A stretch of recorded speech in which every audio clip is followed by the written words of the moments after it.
Hello everyone, this is our first mini vlog with my baby Kendrick.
So friends meet again, wearing all their faces, talk about the places they've been.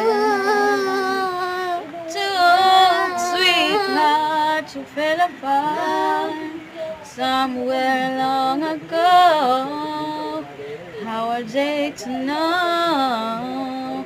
Someday they meet again and have a need for more than reminiscence.